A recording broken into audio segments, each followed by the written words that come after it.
யாத்ராகமத்தின் புஸ்தகத்துல 23வது அதிகாரத்துல 23வது வசனத்தை ஒருவர் வாசியுங்கள். என் தூதனானவர் உனக்கு முன் சென்று எமோரியரும், ஏத்தியரும், பெரிசியரும், கானானியரும், ஏவியரும், எபூசியரும் இருக்கிற இடத்திற்கு உன்னை நடத்திக் கொண்டு போவார்.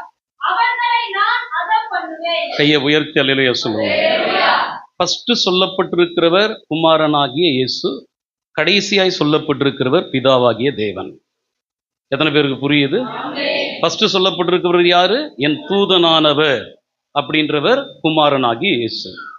அவர் யாரையெல்லாம் நடத்தி கொண்டு போகிறாரோ அந்த இடத்தில் இருக்கிறதான சத்துருக்களை நான் அதம் பண்ணி போடுவேன் என்று சொல்லுகிறவர் பிதாவாகிய தேவன். 2026வது வருஷம் நம்முடைய சத்துருக்களுக்கு மத்தியிலே கர்த்தர் நமக்கு பந்தியை ஆயத்தப்படுத்துகிறதான ஒரு வருஷம். எப்படி அப்படி சொல்லிட்டு நம்ம பார்க்கும்போது அதற்கு சில விளக்கங்களை நான் கொடுத்துக்கிட்டே இருப்பேன், உன்னிப்பா கவனிக்கணும்.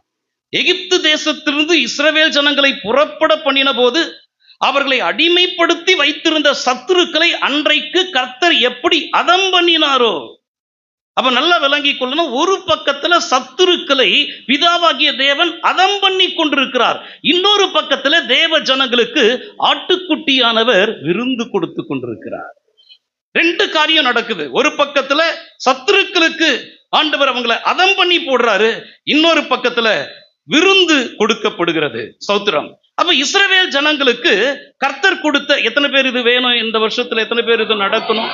எனக்கு ஆன சத்துருக்களோடு கூட கர்த்தர் யுத்தம் பண்ணினால் சத்துருக்களை கர்த்தர் அதம் பண்ணி போடுவார். அது யாரா இருந்தாலும் சரி, அது பிசாசே நமக்கு விரோதமா இருந்தாலும் சரி, அல்லாவிட்டால் மனிதர்கள் நமக்கு விரோதமா இருந்தால் அது சொந்தக்காரனோ, அல்லாவிட்டால் அந்த ஊர்ல இருக்கிறவங்களோ, அல்லாவிட்டால் மற்ற யாரோ, இல்ல மதவாத சக்திகளோ, யாரா இருந்தாலும் நமக்கு விரோதமா நாம் செய்ய வேண்டிய ஒரே ஒரு காரியம் என்னன்னா, நம்ம ஸ்தோத்திரம் பண்ணிட்டு நம்ம ஜெபம் பண்ணிட்டு கர்த்தர் நமக்கு காட்டுற பாதையில நம்ம இதே போய்கிட்டு இருக்கணும். மற்ற காரியங்கள் நமக்கு யுத்தம் வரும் என்று சொன்னால், வழக்கு வரும் என்று சொன்னால், அந்த வழக்குகளை கர்த்தர் பொறுப்பெடுத்துக் கொள்வார், அந்த யுத்தங்களை கர்த்தர் பொறுப்பெடுத்துக் கொள்வார். அதான் ஆபிரகாமை பார்த்து கர்த்தர் சொல்றார், உன்னை ஆசீர்வதிக்கிறவனை நான் ஆசீர்வதிப்பேன், உன்னை சபிக்கிறவனை நான் சபிப்பேன், நீ ஒண்ணும் பண்ணாத. அப்ப யுத்தம் யாருது அப்படின்னா கர்த்தருடையது. அப்ப தேவ பிள்ளைகளுக்காக சத்துருக்களோடு கூட பிதாவாகிய தேவன் இந்த வருஷத்துல யுத்தம் பண்ணுவார். இன்னொரு இடத்திலே நமக்கு விருந்து நடந்து கொண்டே இருக்கும். யுத்தம் பண்ணுகிறவர் பிதாவாகிய தேவன், விருந்து கொடுக்கிறவர் ஆட்டுக்குட்டியானவர். எத்தனை பேருக்கு இந்த வருஷத்துல நடக்கும்? அப்ப இஸ்ரவேல் ஜனங்களுக்கு இது நடந்தது. அப்ப நடக்கிறதுக்கு அவங்களுக்கு தேவன் ஒரு ஆலோசனையை கொடுத்தார். என்ன ஆலோசனை கொடுத்தார் தெரியுமா? அவர்கள் ஒவ்வொருவருடைய குடும்பத்துக்கும் ஒரு ஆட்டுக்குட்டியை அவர்கள் தெரிந்து கொள்ள வேண்டும். ஒவ்வொருடைய வீட்டுக்கும், புரியுதா? ஆட்டுக்குட்டியை தெரிந்து கொள்ள வேண்டும். ஸ்தோத்திரம். இரண்டாவது, அந்த ஆட்டுக்குட்டியின் ரத்தத்தை அவங்க வீட்டின் நிலைக்கால்களிலே அவங்க பூச வேண்டும். மூன்றாவது கர்த்தர் கொடுக்கிற ஆலோசனை என்ன அப்படின்னா, அந்த வீட்டுக்குள்ளேயே அவங்க இருந்து அந்த ஆட்டுக்குட்டியை ரோஸ்ட் பண்ணி அவங்க என்ன செய்யணும் அப்படின்னா புசிக்கணும். தந்தூரி தான், நெருப்புல சுட்டு அப்படின்னு சொல்லப்பட்டிருக்குது. ரோஸ்ட் பண்ணி இது அப்படியே புசிக்கணும். அதை குறித்து யாத்ராகமத்தின் புஸ்தகத்துல 12வது அதிகாரத்துல 1-2 வசனங்கள்ல. சரி, இப்ப சகோதரி பொறுமையா வாசிக்க போறாங்க, நம்ம கேட்க போறோம். இந்த யாத்ராகமம் 12ஆம் அதிகாரம் 1-2 நான் சொல்றதை மட்டும் வாசிச்சா போதும். இப்ப இந்த சகோதரி வாசிப்பாங்க. 1-2 வசனத்தை வாசிங்க. நோக்கி, அவங்களுக்கு மட்டுமா அந்த மாதம் பிரதான மாதம்? இந்த மாதம் நமக்கும் பிரதான மாதம். ஐயோ, தலையிலேயே சொல்லுங்க, ஏன் இந்த மாதம் பிரதான மாதம்? சொல்ல வாசிங்க. எஸ், இது வருஷத்தின் முதலாவது மாதம் நமக்கு, ஆகவே இது நமக்கு பிரதான மாதம். கையை உயர்த்தலையா சொல்லாமா? சரி, அந்த பிரதான மாதத்திற்கு ஆண்டவர் கொடுக்கிற ஒரு ஆலோசனை வாசிங்க தொடர்ந்து.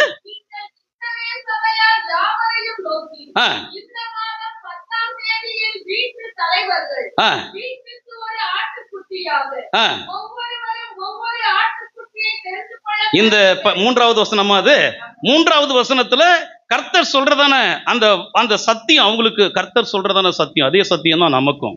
கை உயர்த்தி அல்லேலூயா சொல்லுங்க. ஏன்னா அவங்களுக்கும் ஆட்டுக்குட்டியின் ரத்தம், நமக்கும் ஆட்டுக்குட்டியின் ரத்தம். இஸ்ரவேல் ஜனங்கள் இன்னைக்கு இந்த வசனமெல்லாம் மேட்ச் பண்ணி பார்க்கும்போது தான் இவ்வளவு சத்தியம் இதில் இருக்குதான்னு சொல்லி நமக்கு தெரியும். கர்த்தர் அதை புரிந்து கொள்ள, புரிய வைக்க, விளக்கி காண்பிக்க ஊழியக்காரனுக்கு கர்த்தர் கிருபை தருவாராக. அதை விளங்கி கொள்ள, புரிந்து கொள்ள தேவ ஜனங்களுக்கு கர்த்தர் உதவி செய்வார். ஆவியானவர் அதை நமக்கு செய்ய வல்லவர். கையை உயர்த்தி அல்லேலூயா சொல்லலாமா? அப்ப பாருங்க, அந்த 3வது வசனத்துல கர்த்தர் சொல்றதான ஒரு வார்த்தை, கர்த்தர் இஸ்ரவேல் ஜனங்களை பார்த்து, நீங்க ஒரு வீட்டுக்கு ஒரு ஆட்டுக்குட்டியை தெரிந்து கொள்ள வேண்டும். 7வது வசனம். அந்த ரத்தத்துல நானே சொல்லிடுறேன், அந்த ரத்தத்துல கொஞ்சம் எடுத்து அதை என்ன செய்யணும் அப்படின்னா வீட்டின் நிலைகள் 2லும் தெளிக்கணும். 8வது வசனத்துல சொல்லப்பட்டிருக்குது, அதை நான் சொல்றத வாசிங்க. அதை நெருப்பினால சுட்டு புளிப்பில்லா அப்பத்தோடும் கசப்பான கீரையோடு கூட அதை புசிக்கணும். 11வது வசனத்திலிருந்து வாசிங்க. அதை எப்படி புசிக்கணும்னு கர்த்தர் நமக்கு கற்றுக் கொடுக்கிறார். கையை உயர்த்தி அல்லேலூயா சொல்லாமா? நமக்கு புசிக்கவும் நமக்கு கர்த்தர் கற்றுக் கொடுக்கிறது. ஆவுன்னு சொல்லிட்டு அதனால தான் சொல்லப்பட்டிருக்குது, ஒரு அதிபதிக்கு முன்பாக நீ போஜனம் பண்ண உட்காரும் பொழுது உனக்கு முன்னால வைத்திருக்கிறதான அந்த போஜனத்தை உற்றுப்பார். இல்ல நான் சாப்பாட்டு பிரியன் அப்படின்னா தொண்டையில் என்ன வை, கத்திய வை அப்படின்றாரு. நீ பார், அவை கள்ள போஜனமா இருக்கலாமே. அப்ப ஆண்டவர் நமக்கு புசிக்க கற்றுக் கொடுக்கிறார். இதை எப்படி புசிக்கணும்னு சொல்றார். 11வது வசனத்திலிருந்து, விதமாவது கச்சை கட்டி கொண்டு, பாதர் கச்சை என்பது சத்தியம் என்கிறதான கச்சை. கையை உயர்த்தி அல்லேலூயா சொல்லாமா? பாதரட்சை என்பது ஆயத்தம் என்கிறதான பாதரட்சை. அடுத்தது, உங்க கையில தடியினாக்கா நமக்கு கர்த்தர் கொடுத்திருக்கிற தடி இதுதான் சத்தியம். கையை உயர்த்தி ஒரு அல்லேலூயா சொல்ல. உங்கள் கையில தடியை பிடித்து கொண்டு தீவிரமாய் புசிக்கணும். இப்ப இந்த இரவு வேளையில எத்தனை பேர் தீவிரமா புசிக்க வந்திருக்கிறோம்? ஐயோ, 1 மணி நேரத்துல 1.5 மணி நேரத்துல பாஸ்டர் பிரசங்கம் பண்ணி பிரசங்கத்தை முடிச்சிடுவாரு, நான் இப்ப இந்த நேரத்துல ஆவு ஆவு ஆவு அப்படின்னு தீவிரமாய் புசிக்க, என் காதுகள் வேற பக்கம் திரும்பாதபடிக்கு 2 காதையும் அப்படியே இந்த வசனத்துக்கு நேரா திருப்பி இந்த வசனத்தை நான் கவனிச்சு தீவிரமாய் நான் புசிப்பேன். எத்தனை பேர் புசிக்க வந்திருக்கிறோம்? எத்தனை பேர் மேய வந்திருக்கிறோம்? தேசத்தில் குடியிருந்து சத்தியத்தை மேய்ந்து கொள்ளுங்க. கர்த்தர் நமக்கு கொடுத்த தேசம் சீயோன் கோட்டை ஏஜி சபை. இந்த சபையில நாம் இருந்து என்ன செய்யணும்? சத்தியத்தை மேய்ந்து கொள்ளும். சும்மா கட்டு கதைகளை கிடையாது. ஊழியக்காரன் ஜோக்கடிக்கிறதெல்லாம் கிடையாது. ஜோக்கடிக்கிற ஊழியக்காரனை ஜனங்க தெரிந்து கொண்டாங்க அப்படின்னு சொன்னா அவங்க வாழ்க்கையில சத்தியமே இருக்காது. எனக்கு சத்தியம் பேசுற ஊழியக்காரன் வேணும். அந்த சத்தியத்தை பேசும்போது அதை அப்படியே நான் கேட்ச், ஒரு வார்த்தை கூட தரையில விடுவதற்கு நான் விட்டு விடவே மாட்டேன். ஒவ்வொரு வார்த்தையும் முக்கியமான வார்த்தை, ஒவ்வொரு வார்த்தையும் பொற்பழங்கள். ஹல்லேலூயா. அதை நான் அப்படியே நான் பெற்றுக்கொள்ளுவேன். நான் மேய வந்திருக்கிறேன், நான் தீவிரமாய் புசிக்க வந்திருக்கிறேன். எத்தனை பேர் இந்த ராத்திரி வேளையில தீவிரமாய் புசிக்க வந்திருக்கிறோம்? எப்படி புசிக்கணும்? தீவிரமாய் புசிக்கணும். வாசிங்க. அது கர்த்தருடைய பஸ்கா. கையை உயர்த்தி அல்லேலூயா சொல்லாமா?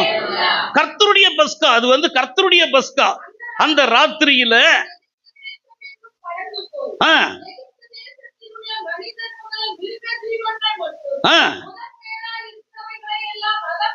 அதம் பண்ணி நீதியை செலுத்துகிறதான இரவு. கையை உயர்த்தி அல்லேலூயா சொல்லலாம். இந்த இரவு முக்கியமான இரவு.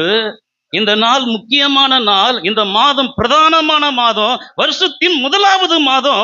இந்த மாதத்திலே இந்த இரவு வேளையிலே தேவ ஜனங்களுக்கு ஆட்டுக்குட்டியானவர் பந்தியை ஏற்படுத்துகிறார். நாம் தீவிரமாய் இந்த வசனத்தை புசிக்க நாம் வந்து கொண்டிருக்கிறோம். அதே வேளையிலே நமக்கு விரோதமாக செயல்படுகிறதான சத்துருக்களுக்கு ஆண்டவர் நீதியை சரி கட்டுகிறதான ஒரு ராத்திரியிலே நாம் வந்திருக்கிறோம். எத்தனை பேர் அதை விசுவாசிக்கிறீங்க? அதான் தாவீது ஒரு இடத்துல சொல்றான், எனக்கு விரோதமாய் ஒரு கூட்டம் யுத்தம் பண்ணும்படியாக ஆலோசனை பண்றாங்க, ஆனா நானும் ஜெபம் பண்ணி கொண்டிருக்கிறேன். தேவ பிள்ளைகள் ஜெபம் பண்ணுகிறதான நேரத்துல சத்துருக்கள் ஒரு வேளை கூட்டம் கூடலாம், ஆனா அந்த கூடுகைகளை கர்த்தர் அதம் பண்ணி போடுகிறதான தேவன் தான் நம்முடைய தேவன். எத்தனை பேர் அதை விசுவாசிக்கிறீங்க? விசுவாசிக்கிறவங்க எல்லாம் கையை உயர்த்தி அல்லேலூயா சொல்லுங்க. அப்ப அந்த இரவு நேரத்துல நீதியை கர்த்தர் சரி கட்டுகிறார். எகிப்து தேவர்கள் மேல் நீதியை செலுத்துகிறதான நாள். 13வது வசனம். ஆனா நீங்க இருக்கிறதான வீடுகளில் அந்த ரத்தம் உங்களுக்காக வீடுகளின் மேல் அடையாளமாக இருக்கும். அந்த ரத்தத்தை யார் மேல எல்லாம், யாருடைய வீட்டு மேல எல்லாம் இந்த ரத்தத்தை கர்த்தர் பார்க்கிறாரோ அவங்கள விட்டு கர்த்தர் கடந்து போறாரு. ஏன்? அங்கே ரத்தம் இருக்கிறது. கையை உயர்த்தி அல்லேலூயா சொல்லுவோம். இன்னும் கம்பீரமா ஒரு அல்லேலூயா சொல்லுவோம். ஒரு பக்கத்துல, நான் மறுபடியும் சொல்றேன், ஒரு பக்கத்துல தேவன் சத்துருக்களை அதம் பண்ணுகிறார். பிதாவாகிய தேவன் தேவ பிள்ளைகளுக்கு விரோதமான சத்துருக்கள். இன்னொரு பக்கத்துல ஆட்டுக்குட்டியானவர் தேவ பிள்ளைகளுக்கு பந்தியை ஆயத்தப்படுத்துகிறார். இந்த வருஷத்துல இந்த இரண்டுமே நமக்கு உண்டு. தேவன் பிதாவாகிய தேவனும் நம்மோடு கூட உண்டு. சோத்திரம். ஆட்டுக்குட்டியானவரும் நமக்கு உண்டு. நம்முடைய சத்துருக்களை அதம் பண்ணி போடுகிறவரும் நம்மோடு கூட உண்டு. நமக்கு பந்தியை ஆயத்தப்படுத்துகிறவரும் நம்மோடு கூட உண்டு. இதுதான் இஸ்ரவேல் ஜனங்களுக்கு நடந்ததா? இந்த ரெண்டு நடந்ததா? ஒரு பக்கத்துல சத்துருக்களை அதம் பண்ணாரு, இன்னொரு பக்கத்துல பந்தியை கர்த்தர் கொடுத்தார். இஸ்ரவேல் ஜனங்கள் ஆட்டுக்குட்டியின் ரத்தத்தால் மீட்கப்பட்டவர்கள். ஹல்லேலூயா. கை உயர்த்தி அல்லேலூயா சொல்லுவோம். அப்படின்னா இஸ்ரவேல் ஜனங்க யாரு? எகிப்திலே அவங்க எப்படி இருந்தாங்க? சுமைகளை சுமந்து, பாரங்களை சுமந்து சோர்ந்து போனாங்க. அவர்களை மீட்டு கொள்ள தேவன் ஒரு ஆட்டுக்குட்டியை அனுப்பினார். ஆமென். எகிப்து என்பது அடிமைத்தனம். அங்கே சுமைகளை சுமந்து, அங்கே பாரங்களை சுமந்து சோர்ந்து போய் கிடந்தாங்க. அவங்களை விடுதலை ஆக்குவதற்காக தேவன் அவர்களுக்காக ஒரு ஆட்டுக்குட்டியை அங்கே அனுப்பினார். அதனாலதான் வேதத்துல ஒரு அருமையான வசனம் சொல்லப்பட்டிருக்கு. யாத்ராகமத்தின் புஸ்தகத்துல 13வது அதிகாரத்துல 13வது வசனத்தை வாசிங்க. கழுதையின், அப்போ சுமை சுமக்கக்கூடியது எது? பொதி சுமை சுமக்கக்கூடியது, பாரங்களை சுமக்கக்கூடியது எது? அப்ப இவங்க எல்லாம் அங்க யாரா இருந்தாங்க அப்படின்னா, பாரங்கள். கழுதைன்னு சொல்லிட்டு எழுத்தின்படி, எழுத்துல எழுதப்படல அவங்களை குறிச்சு. ஆனா வேதம் சொல்லுகிறது, பார்வோனுடைய ஆளோட்டிகளின் நிமித்தம் அவர்கள் துன்பப்பட்டார்கள், அவர்கள் பாரங்களை சுமந்தார்கள், அவர்கள் ஒடுக்கப்பட்டார்கள், அவர்கள் சுமை சுமந்தார்கள் என்று சொல்லி வேதத்துல நம்ம பார்க்கிறோம். அப்போ ஒரு விதத்துல அவங்க யாருதான் அப்படின்னா கழுதைகள். கையை உயர்த்தி அல்லேலூயா சொல்லுவாங்க. அந்த கழுதைய மீட்டு கொள்ளும்படியாக தேவன் ஒரு சத்தியத்தை சொல்லுகிறார். ஒரு ஆட்டுக்குட்டியினால, வாசிங்க அந்த வசனத்தை. கழுதையின் தலையீற்றை எல்லாம் ஒரு ஆட்டுக்குட்டியால் மீட்டுக் கொள்வாயாக. அப்படியே ஒருவேளை மீட்காவிட்டால் கழுத்து முறித்து போடப்படும். இதுதாங்க அன்றைக்கு மாத்திரம் ஆட்டுக்குட்டியின் ரத்தம் இந்த இஸ்ரவேல் ஜனங்களுக்காக சிந்தப்படாமல் இருந்திருந்தா, அந்த ஆட்டுக்குட்டியின் ரத்தத்தினாலதான் அந்த வீட்டின் நிலைக்கால ஒரு பாதுகாப்பு அவங்களுக்கு இருந்தது. அந்த ரத்தம் மாத்திரம் அன்றைக்கு சிந்தப்படாமல் இருந்திருந்தால், அந்த ஆடு மாத்திரம் அங்கே தேவன் அவர்களுக்காக அனுப்பாமல் இருந்திருந்தால், அவங்களுக்கு என்ன நடந்திருக்கும் அப்படின்னா கழுத்து முறித்து போடப்பட்டிருக்கும். ஏன் அவங்களுக்கு மட்டுமா? நமக்கும் கூட. நமக்காகவும் தேவன் என்ன செய்தார்னா ஒரு ஆட்டுக்குட்டியை இந்த உலகத்திற்கு அனுப்பினார். அவர்தான் ஆண்டவராகிய இயேசு கிறிஸ்து. கையை உயர்த்தி ஒரு அல்லேலூயா சொல்லுவோம். ஆமென். நாம் நமக்காக மாத்திரம் அந்த ஆட்டுக்குட்டி வராமல் இருந்திருந்தால் நம்முடைய கழுத்தும் என்றைக்கோ முறித்து போடப்பட்டிருக்கும். நமக்காக ஒரு ஆட்டுக்குட்டியை கர்த்தர் அனுப்பினார். அந்த ஆட்டுக்குட்டி என்ன செய்து? அவர் நம்முடைய பாரங்களை எல்லாம், ஆண்டவர் சொல்றாரு, வருத்தப்பட்டு. யாருக்கு சொல்றாரு? கழுதைகளுக்கு சொல்றாரு. கழுதையெல்லாம் கையை உயர்த்தி அல்லேலூயா சொல்லுங்க. இந்த 1ஆம் தேதி இரவு வேளையில பாஸ்டர் எங்களை கழுதியா மாத்திட்டாரு. நானும் ஒரு கழுதை தான், நீங்களும் ஒரு கழுதை தான். கழுதைகள் தான். கழுதைகள் எல்லாம் கையை உயர்த்தி அல்லேலூயா சொல்லுங்க. இயேசு சொல்ற, வருத்தப்பட்டு பாரம் சுமக்கிறவர்களே. மத்தேயு 11:28 நமக்கு தெரிஞ்ச வசனம் தான். நீங்க எல்லாரும் என்னிடத்தில் வாருங்கள், நான் உங்களுக்கு இளைப்பாறுதல் தருவேன். கையை உயர்த்தி அல்லேலூயா சொல்லுவோம். அப்ப இஸ்ரவேல் ஜனங்களை மாத்திரமல்ல, நாமும் கூட கழுதைகளை போல பொதிகளை சுமந்தவங்க, பாரங்களை சுமந்தவங்க, சுமைகளை சுமந்து சோர்ந்து போனவங்க. ஆகவே தேவன் நம்மையும் மீட்டுக்கொள்ள ஆண்டவர் ஒரு ஆட்டுக்குட்டியை இந்த உலகத்திற்கு அனுப்பினார். ஹல்லேலூயா. அப்படின்னா அந்த ஆட்டுக்குட்டி சோத்திரம் நமக்காக வராமல் இருந்திருந்தால், இயேசுவின் ரத்தம் நமக்காக சிந்தப்படாமல் இருந்திருந்தால், எப்பொழுதோ நம்முடைய கழுத்து முறித்து போடப்பட்டிருக்கும். இன்றைக்கு நாம் நிமிர்ந்து நிற்பது கர்த்தருடைய பெரிய கிருபை. வேதம் சொல்லுகிறது, நாம் நிர்மூலமாகாமல் இருப்பது. இன்னும் கொஞ்சம் எக்ஸ்ட்ரா நான் சொல்றேன், நிர்மூலமாகாமல் இருப்பது மாத்திரம் கிடையாது, இந்த புதிய வருஷத்துக்குள்ளே நாம் பிரவேசித்தது கர்த்தருடைய பெரிய கிருபை. அதற்கு ஒன்று முக்கியமானது, அதுதான் ஆட்டுக்குட்டி. அதுதான் ஆட்டுக்குட்டியின் ரத்தம். அந்த ரத்தத்தை நாம் மறந்தா நம்மை விட நன்றி கெட்டவங்க யாருமே இருக்க முடியாது. இந்த ரத்தம் தானே நம்மை பாதுகாத்தது.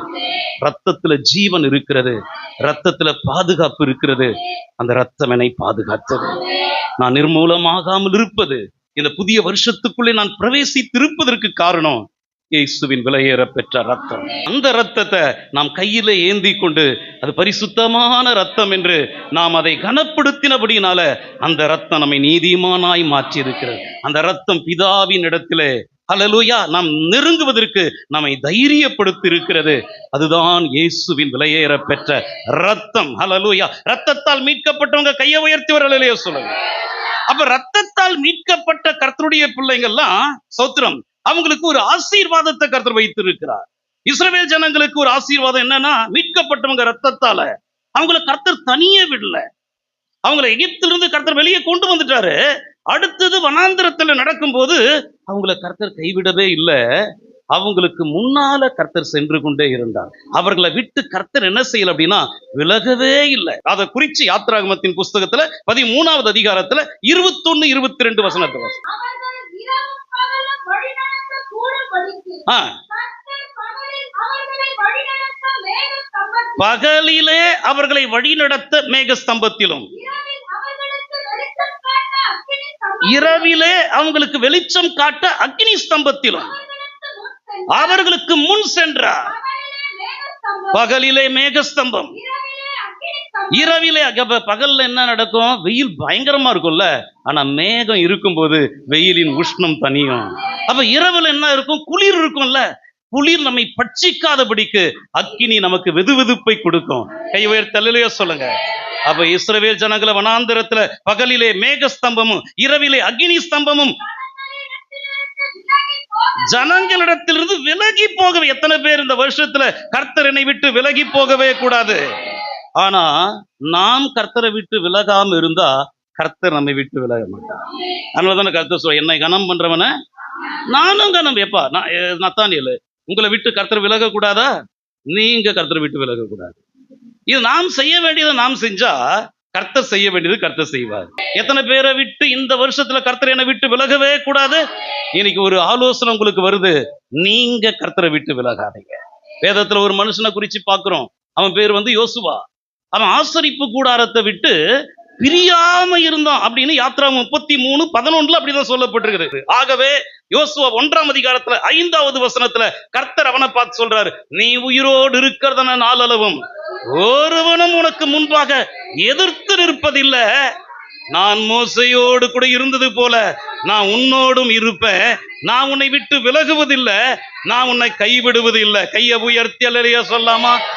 அது அது அது நம்ம ஆண்டு. அதான் சொல்றேன், அவர் நீதியின் தேவன்.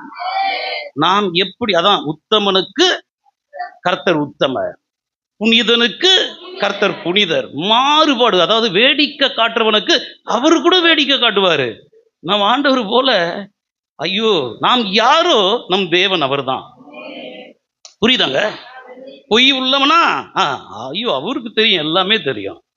ஐயா எனக்கு பொய் வராதப்பா, எனக்கு கபடம் இருக்காது, நான் உத்தமமா உண்மையா நான் உம்மை சேவிக்கிறேன் அப்படின்னா அவனுக்கு கர்த்தர் நல்லவராகவே இருக்கும்.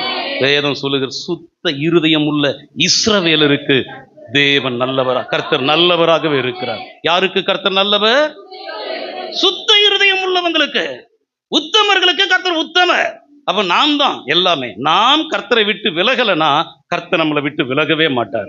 சின்ன பிள்ளைகளா இருந்தாலும் சரி, பெரியவங்களா இருந்தாலும் சரி, நாம் கர்த்தரை விட்டு விலகக்கூடாது. ஆண்டவர் ஒவ்வொரு நாளும் நாம் ஜெபம், ஆண்டவரே உங்களை விட்டு நான் விலகவே கூடாது. அந்த வரத்தை எனக்கு தாரு, அந்த அபிஷேகத்தை எனக்கு தாரு, அந்த ஆசையை எனக்கு தாரு. நம்ம என்ன பண்றோம்? சொந்தக்காரன் என் கூட இருக்கணும், ஊர்ல இருக்கிற பெரிய ஆளெல்லாம் என்கிட்ட இருக்கணும். யார் நம்ம கூட இருக்கிறாங்களோ இல்லையோ, கர்த்தர் நம்ம கூட இருக்கணும். கர்த்தர் நம்ம கூட இருந்தா நம்மளை விட பெரிய ஆளு யாருமே கிடையாது. கர்த்தர் யாரு கூட இருக்கிறாரோ அவன் தான் பெரிய ஆளு. உங்க கூட கர்த்தர் இருந்தா நீங்க தான் பெரிய ஆளு. ஏன் கூட கர்த்தர் இருந்தா நான் தான் பெரிய ஆளு. எத்தனை பேர் அதை ஒத்துக்கிறீங்க? நம்மோடு கூட கர்த்தர் இருக்கணும். கையை உயர்த்தி அல்லேலூயா சொல்லுவோம். எத்தனை பேர் அதை ஆசையா கேட்கிறோம்? நான் சொல்றதுனால கேட்க கூடாது. நான் சொல்றதுனால, நான் கற்றுக் கொடுக்கறதுனால இல்ல, நீங்க அனுபவிச்சு ஆண்டவரை பார்த்து கேட்கணும். ஆண்டவரே நீங்க என் கூட இருங்கப்பா. எத்தனை பேர் கேட்கிறோம்? அவங்கள விட்டு கர்த்தர் விலக மாட்டான். அவன் ஐயா, அவன் என்ன சொல்லியிருப்பான்? அந்த யோசுவா என்ன சொல்லியிருப்பான்? ஐயா, உங்க ஆசரிப்பு கூடாரத்துல தான் உலகத்துல இல்லாத இன்பம், உலகத்துல இல்லாத சந்தோஷம், உம்முடைய சமூகத்தில் பரிபூர்ண ஆனந்தம், உம்முடைய வலது பாரிசத்தில் நித்திய பேரின்பம் உண்டு. ஆகவேதான் தாவீது சொல்றான், உம்முடைய சமூகத்தை விட்டு என்னை தள்ளிவிடாதேயும். கையை உயர்த்தி அல்லேலூயா சொல்லுங்க. வேற எதுனாலும் என்னை விட்டு போயிடலாம், நான் தாங்கிப்பேன். ஆனா உங்க சமூகத்தை விட்டு என்னை தள்ளிட்டீங்கன்னா என்னால தாங்க முடியாது.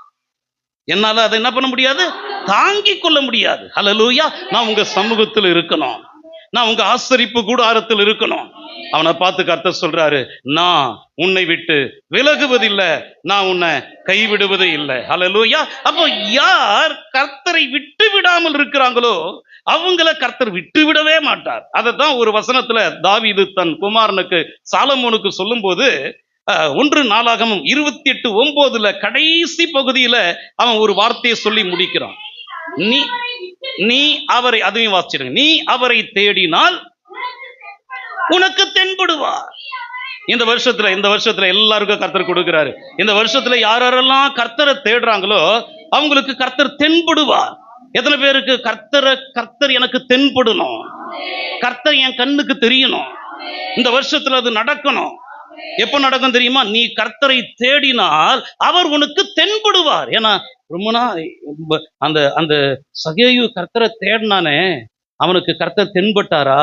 அவனுக்காகவே மரத்துக்கு கீழே போய் நின்னாரு இல்ல, அவனை பார்த்து வா சகேயுவே, உன் வீட்டுல நான் தங்கணும், ஏன்னா உன் ஏக்கத்தை நான் அறிந்திருக்கிறேன், உன்னை பத்தி யாரும் எனக்கு சொல்லல, உன் பேரு கூட எனக்கு யாரும் சொல்லல, ஆனா நீ யாருன்னு எனக்கு தெரியும், உனக்குள்ள இருக்கிற ஆசையும் ஏக்கமும் என்னன்னு எனக்கு தெரியும். ஆகவே நீ இறங்கி வா, அவரை நீ தேடினால் அவரை நீ கண்டடைவாய், அவர் உனக்கு தென்படுவார். நீ அவரை விட்டு விட்டால், ஐயோ நீ அவரை விட்டுட்டா என்றைக்குமே கர்த்தர் கைவிட்டுருவாரு. எத்தனை பேர் கர்த்தர் என்ன கைவிடவே கூடாது? எத்தனை பேர் கர்த்தர் என்ன விட்டு விலகவே கூடாது? நான் இப்ப சொல்றேன் தேவ பிள்ளைகள், ஒரு ஆலோசனை உங்களுக்கு சொல்றேன். கர்த்தரை விட்டு தனியா இருக்க பழகிடாதீங்க.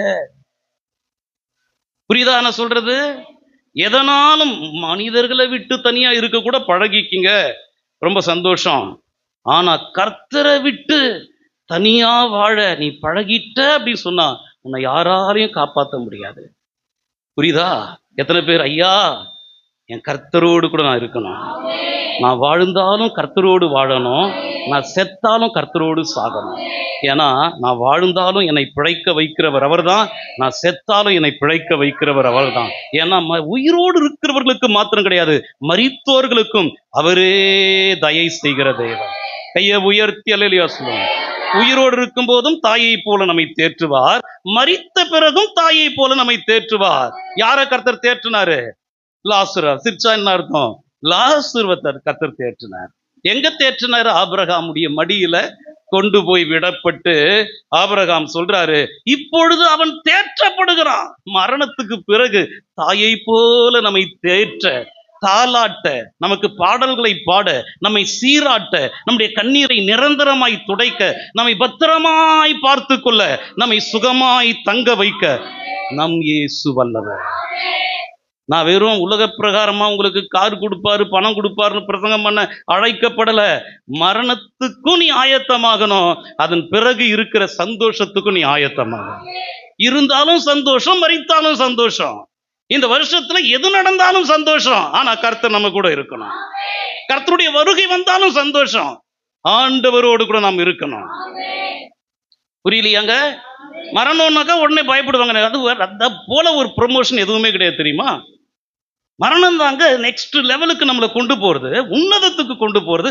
அது அது ஒரு அது அது அது அது வந்து கர்த்தர் அப்படி அந்த பாதையில கர்த்தர் நம்மளை நடத்துவாரு. நம்மை பிழைக்க வைக்கவும் அவர் வல்லமை உள்ள தேவன். ஏன்னா நமக்கு இந்த வருஷத்துல வாக்குத்தத்தத்தை கர்த்தர் கொடுத்துட்டாரு. உன் ஆயுசு நாட்களை என்ன பண்ணுவேன்? பூரணப்படுத்துவேன். அதனால பயப்படாதீங்க. என்ன எத்தனை பேர் என் ஆயுசு நாட்களை கர்த்தர் பூரண நான் வாழ்ந்தாலும் கர்த்தரோடு இருக்கணும், நான் கர்த்தரை விட்டு நான் தனியா இருக்கக்கூடாது. எத்தனை பேர் அதை வாஞ்சிக்கிறீங்க?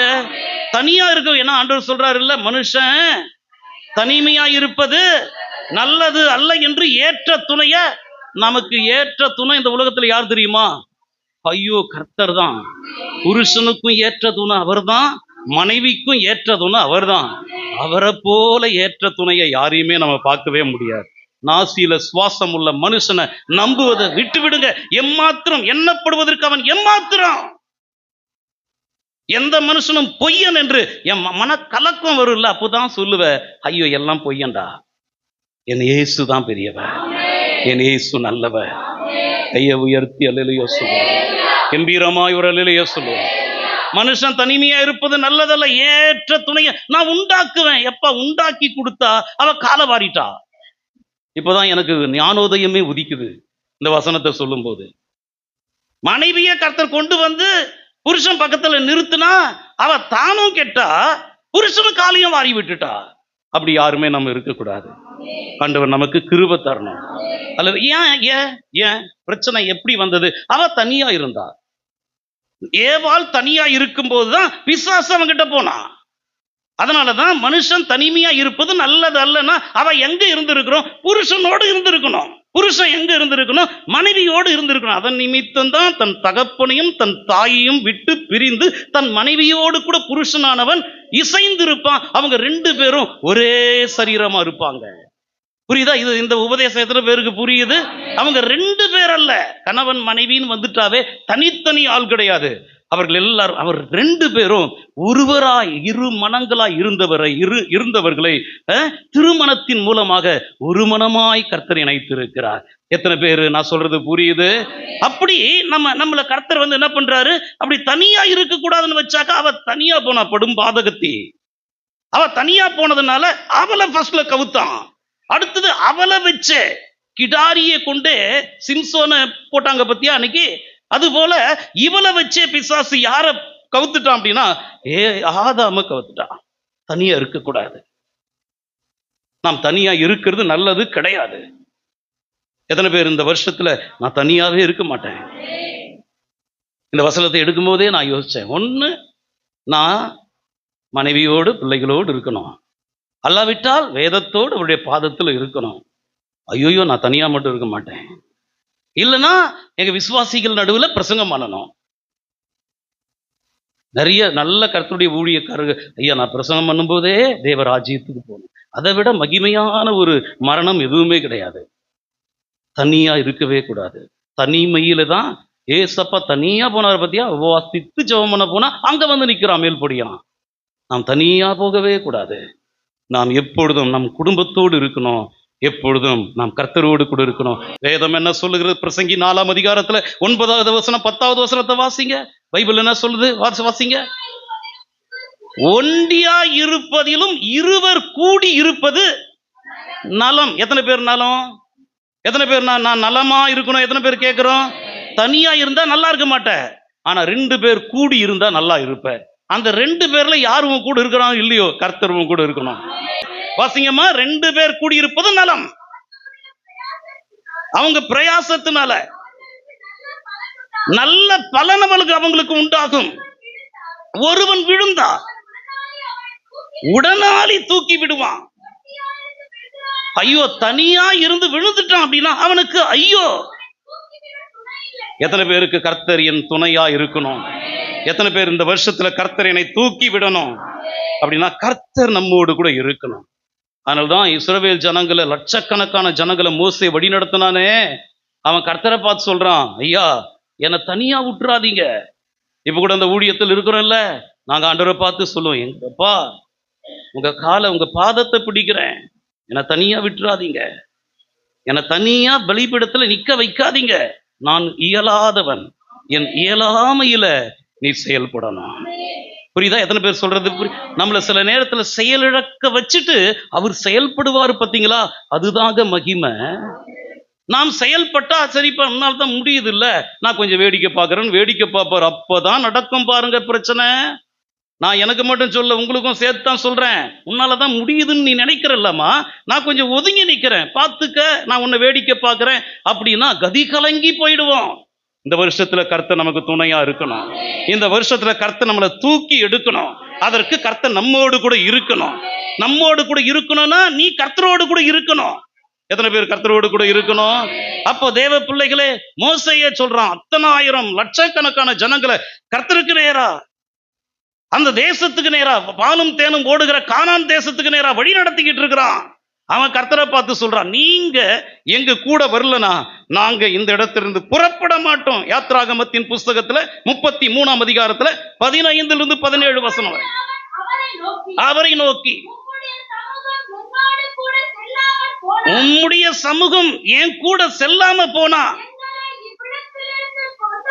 எங்களை இந்த இடத்திலிருந்து கொண்டு போகாதிரும்.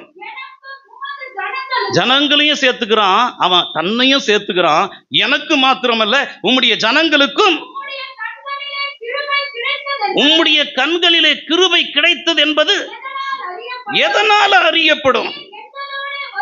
நீர் எங்களோடு கூட வருவதினால் அல்லவா? எல்லாரிலும் நான் மாத்திரம் கிடையாது, உம்முடைய ஜனங்களும் விசேஷித்தவர்கள் என்று விளங்கும் என்றார். மோசேயை பார்த்து கர்த்தர் சொல்றாரு, நீ சொன்னதான வார்த்தையின்படியே, நீ என்ன கூப்பிடுறல்ல, வருந்தி கூப்பிடுறல்ல, ஆகவே நீ சொன்ன வார்த்தையின்படியே செய்வேன். அப்ப யாருக்கெல்லாம் கர்த்தருடைய கண்கள்ல கிருபை கிடைக்குதோ அவங்க சொல்றதையெல்லாம் கர்த்தர் செய்வாரு. எத்தனை பேரு இந்த வருஷத்துல நான் சொல்றத கர்த்தர் செய்யணும்? இது பயங்கரமா இருக்குல்ல. நம்ம பாட்டு பாடணும், நீ சொன்னால் போதும் செய்வேன்னு பாடணும்.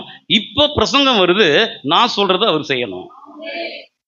அவருடைய கண்மணியை பார்த்து, உம்மை விட்டால் எனக்கு வேற கதி இல்லை, இந்த ஜனங்களுக்கு என்னை தலைவனாய் வைத்திருக்கிறீரே, நீர் என்னோடு வராவிட்டா நான் போக மாட்டேன். நான் மட்டும் இல்லை, என் ஜனங்களும் கூட எதினால் விசேஷித்தவர்கள், நீர் எங்களோடு கூட அது கர்த்தர் தலையில ஐஸ் வச்ச மாதிரி ஆயிடுச்சு.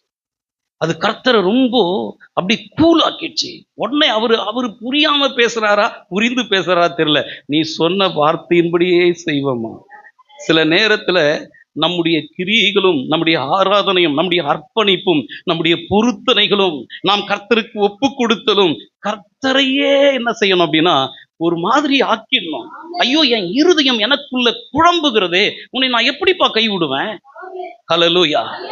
அவருடைய இருதயத்தை என்ன வசப்படுத்துறிய, உன் கண்களின் ஒன்றினால நீ என்னை வென்றாய். ஒரு கண்ணா, அப்ப இன்னொரு கண்ணு உலகத்தை பார்க்குது போல இருக்கு. 2 கண்ணினாலும் கர்த்தரை வெல்லணும். ஹல்லேலூயா. ஐயா, ஒரு கண்ணை நான் இந்த உலக ஓட்டத்துல ஓடிக்கிட்டு இருக்கிறேன், இன்னொரு கண்ணு உங்களை பார்த்துக்கிட்டே இருக்குது. ஹல்லேலூயா. அவரை நாம் கவர்ந்து கொள்ளணும். யாரெல்லாம் வேதத்துல கர்த்தரை கவர்ந்தார்களோ அவர்கள் எல்லாம் புகழ்ச்சி அடைந்தாங்க. பூமியில கீர்த்தியும் புகழ்ச்சியுமா கர்த்தர் வச்சாரு. எத்தனை பேரு நான் கர்த்தரை கவரணும், என் கண்கள் கர்த்தரை கவரணும், என் மனசு கர்த்தரை கவரணும், கர்த்தர் நான் சொல்றதை செய்யணும். மோசேயை சொல்றாரு ஆண்டவர், நீ சொன்னபடியே செய்வேன், என் கண்களில் உனக்கு கிருபை கிடைத்தது, உன்னை பெயர் சொல்லி அழைத்து அறிந்திருக்கிறேன் என்றார். கையை உயர்த்தி அல்லேலூயா சொல்லுங்க. இன்னும் கம்பீரமா ஒரு அல்லேலூயா சொல்லுங்க. அதன்படியே கர்த்தர் அவனோடு கூட போனபடியினால அவனுக்கு முன்பாக இருந்த தடைகள் விலகினது. அதனால தானே ஏசாயாவுல 45ஆம் அதிகாரத்துல 2-4 வசனம் வரைக்கும் கர்த்தர் சொல்றாரு, நான் உனக்கு முன்னே போய் கோணலானவைகளை செவையாக்குவேன். உன்னை நான் தான், அதனால தான் நம்ம பாட்டு பாடணும், கோணலானதை செவையாக்குகிறார். ஆண்டவர் சொல்றார், நான் உனக்கு முன்னால போறேன், கோணலானதை செவையாக்குவேன். பேர் சொல்லி, யார பேர் சொல்லி அழைச்சாரு? சகையுவே இறங்கி வா. எத்தனை பேர் சகையெல்லாம் கையை உயர்த்தி அல்லேலூயா சொல்லுங்க. இன்றைக்கு ஆண்டவரை பார்த்து, நம்மளை பார்த்து பேர் சொல்லி கூப்பிடணும். நீ வாம்மா என் மகளே, நீ வா, இன்னைக்கு நான் உன் வீட்டுல தங்குவேன், இந்த வருஷத்துல நான் உன் வீட்டுல தங்குவேன், உன் மன ராஜ்யத்துல நான் தங்கி என்றென்றும் அரசாளுவேன்.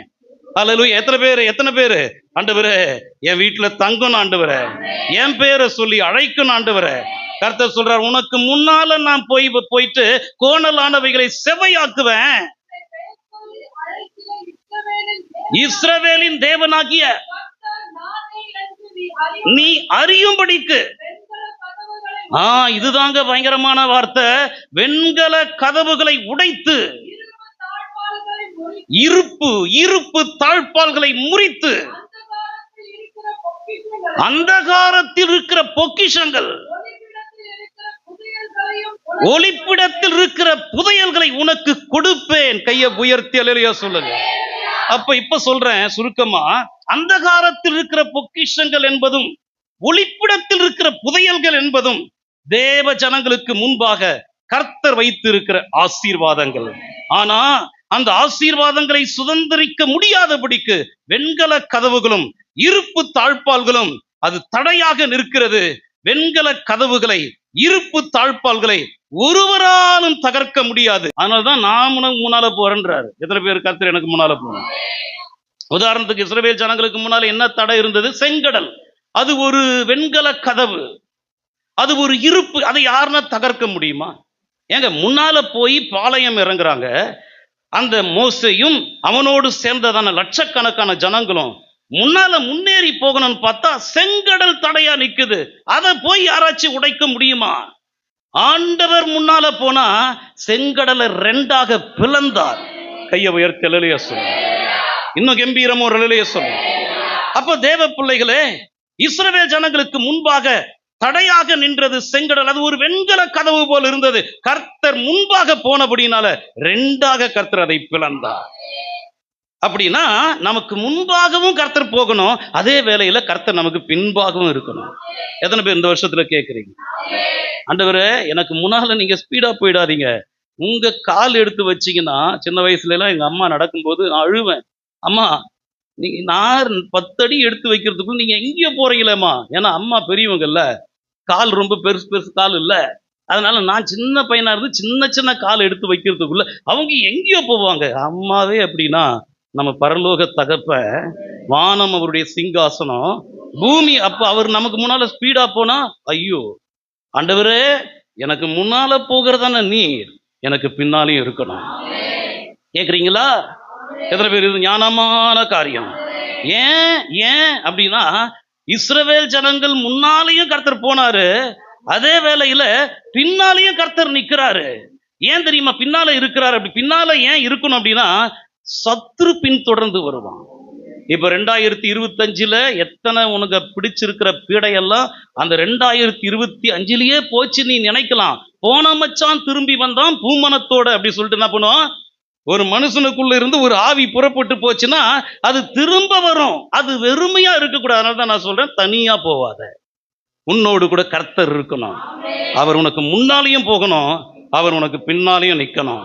அப்ப இஸ்ரவேல் ஜனங்களுக்கு என்ன நடந்தது? எகிப்திலிருந்து வெளியே வந்துட்டாங்க. அவங்களுக்கு முன்னால இருந்ததான செங்கடல் கூட ரெண்டா பிளந்தது.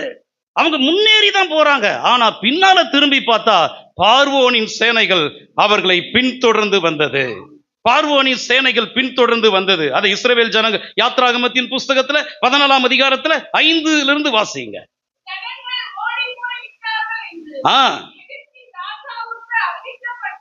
எகிப்தி ராஜா அங்க கேள்விப்பட, ஐயோ ஜனங்க போயிட்டாங்கன்னு சொல்லிட்டு அறிவிக்கப்பட்டது. பார்வோனும் அவங்க ஊழியக்காரர்கள் எல்லாருடைய மனமும் வேறுபட்டு நமக்கு வேலை செய்யாதபடிக்கு போக விட்டு அவன் மூளையை குழப்பிடுவார் ஆண்டவர். அவர் குழப்புறதும் அவரு தான். கையை உயர்த்தி அல்லேலூயா சொல்லுங்க. ஆமென், அல்லேலூயா.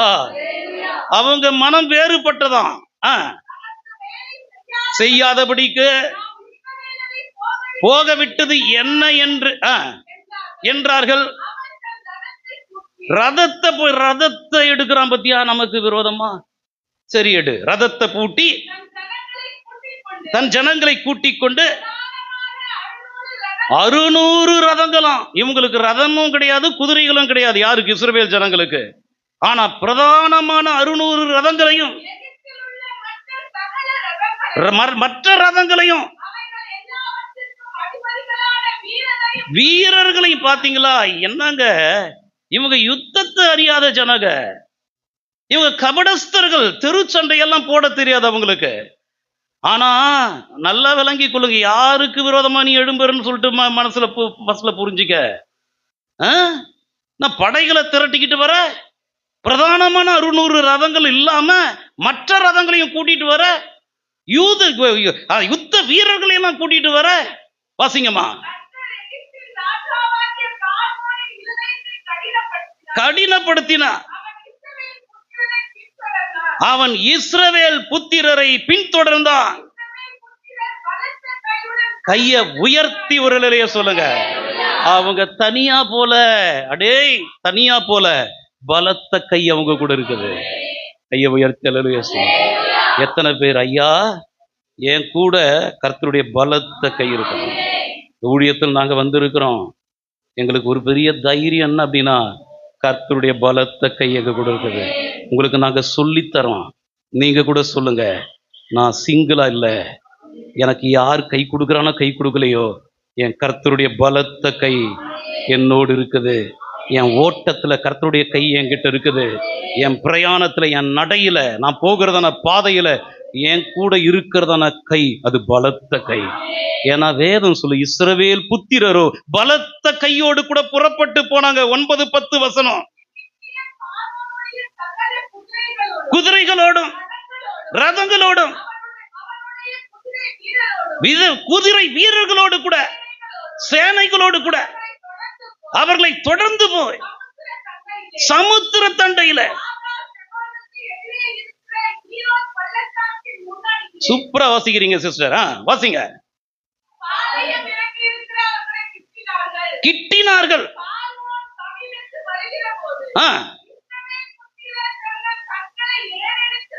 ஏறெடுத்து பார்த்து கண்டு மிகவும் பயந்தாங்க. கூப்பிட்டாங்க. கையை உயர்த்தலையே சொல்லாமா? ஆண்டவரை நோக்கி கூப்பிடுறதுக்காக தானே அதை கர்த்தர் கொண்டு வராரு. ஆண்டவருடைய அனுமதி இல்லாம சத்துரு சோதித்திட தேவ உத்தரவுடன் என்ன பண்ணுவான்? வருவான். அவன் வரும்போதே கர்த்தருடைய அனுமதி இல்லாம வரவே மாட்டான். கர்த்தர் போன்னு சொன்னாதான் வருவான். இந்த வருஷத்துல யாருன்னா நமக்கு விரோதமா எழும்புறாங்கன்னா, எழும்புன்னு கர்த்தர் சொன்னதுனால தான் எழும்புவான். அதை பார்த்து பயந்துடக்கூடாது. எத்தனை பேர் சொல்றது புரியுது? எழும்புடா, நீ வேகமா எழும்பு, எழும்பு, எழும்பு. எழும்பி அப்படி வரான், வேகமா வராங்க. நடந்தது என்ன அப்படி சொல்லி பார்த்தோம் அப்படின்னு சொன்னா 13-14 வசனம். பயப்படாதுருங்க. நீங்க இன்னைக்கு கூட உங்களுக்கு ஊழியக்காரன் சொல்றேன், நீங்க பயப்படாதீங்க, எந்த சூழ்நிலையிலும் பயப்படாதீங்க. நீங்க நில்லுங்க போதும். நீங்க நின்று கொண்டு உங்களுக்கு கர்த்தர் செய்கிற ரட்சிப்பை பாருங்க. கடைசியா பாத்துக்குங்க. அவன் ஹைட் என்ன, அவன் வெயிட் என்ன, அவன் ஹேண்ட்ஸம் என்ன, எல்லாத்தையும் ஒரு முறை பாத்துக்குங்க. இன்றைக்கு நீங்கள் காண்கிறதான இந்த எகிப்தியனை இனி என்றைக்கும் காண மாட்டீர்கள். கர்த்தர் உங்களுக்காக யுத்தம் பண்ணுவார். நமக்கு டியூட்டியே நம்மள ஆண்டு அழைத்த அழைப்பே சும்மா இருக்கிறதுக்காக தான். நீங்க அமர்ந்திருந்து நானே தேவன் என்று அறிந்து கொள்ள. எத்தனை பேர் அமர்ந்து இருக்கணும்? அதனால்தான் ஆண்டுடைய பாதத்தில் அப்படியே ஸ்தோத்திரம் பண்ணிட்டு இயேசுவின் ரத்தத்தை சொல்லி, இயேசுவின் நாமத்தை சொல்லி, பரிசுத்த ஆவியானவரை, பிதாவாகிய தேவனை உயர்த்தி பாடிக்கொண்டு. அது நிறைய பேருக்கு வராது. படுக்கையில் இருக்கணும்னா சூப்பர், இல்ல டிவி பார்க்கணும்னா சூப்பர், இல்ல செல்போன் பார்க்கணும்னா அது எனக்கு பிடிச்சிருக்குது. ஆனா ஆண்டவர் பாதத்துல மட்டும் 1 மணி நேரம் 2 மணி, ஏன்னா நான் முன்னேறிடுவேன்ல, என் கட்டுகள் அறுக்கப்பட்டுரும்ல, எனக்கு முன்னால் இருக்கிற வெண்கல கதவுகள் திறக்கப்படும் இல்ல, இருப்பு தாழ்பால்கள் முறிக்கப்படும், நான் ஆசீர்வாதம் ஆயிடுவேன்ல தேவ சமூகத்துக்கு போனா. ஆனா அது எனக்கு வேண்டாம், அது எனக்கு பிடிக்காது. நோகாம அப்படிதானே சொல்லுவாங்க. அப்படி எல்லாம் நம்ம ஆட்கள் விரும்புவாங்க. அப்படி விரும்பவே கூடாது. எத்தனை உழைப்பு, எத்தனை பேர் உழைக்கணும். இப்ப இவ்வளவு நேரம் உங்களை உட்கார வச்சு நான் உங்களுக்கு சொல்றேனே, எனக்கு எவ்வளவு உழைப்பு இருந்தா நான் சொல்லுவேன். புரியுதா? இத்தனை இதயங்களை ஒன்றுபடுத்துறதுன்னா சாதாரணமான காரியமாங்க? உங்க இதயங்களை இங்க எத்தனை கொம்பம் வந்தாலும் உட்கார வச்சு அவனுக்கு வசனத்தை சொல்லத்தக்க அதிகாரத்தை நான் தேவனிடத்திலிருந்து பெறணும்னா எனக்கு எவ்வளவு உழைப்பு இருக்கணும். புரியுதா? எத்தனை பேர் அதை உணர முடியுது? சில பேர் சொல்லுவாங்க, அப்பா இது சாதாரணமா வராதப்பா, கதை சொல்றதெல்லாம் இந்த ஊழியம் கிடையாது, இது சத்தியத்தை பேசுறதான ஊழியம். இன்னைக்கு உங்களுக்கு சத்தியம் தான் வந்துனுங்குது, இல்லைன்னு யாருன்னா சொல்ல முடியுமா? அப்படி யாருன்னா சொல்ல, எனக்கு சத்தியத்தை கர்த்தர் பேசுறாரு. இந்த ராத்திரி வேளையிலே நான் வெட்கப்பட்டு போகாதபடிக்கு, நான் வெறுமையாய் சபையிலிருந்து வெளியே போகாதபடிக்கு என்னை கர்த்தர் நிரப்பி கொண்டிருக்கிறார், நிறைவாய் நிரப்பி கொண்டிருக்கிறார். என் பாத்திரம் நிரம்பி வழியத்தக்கதாக நிறைவான ஆகாரத்தை கர்த்தர் எனக்கு தருகிறார். நம் தேவன் நம்மை நிரப்புவார். போதும் போதுன்ற அளவுக்கு கர்த்தர் நமக்கு தருவாரு.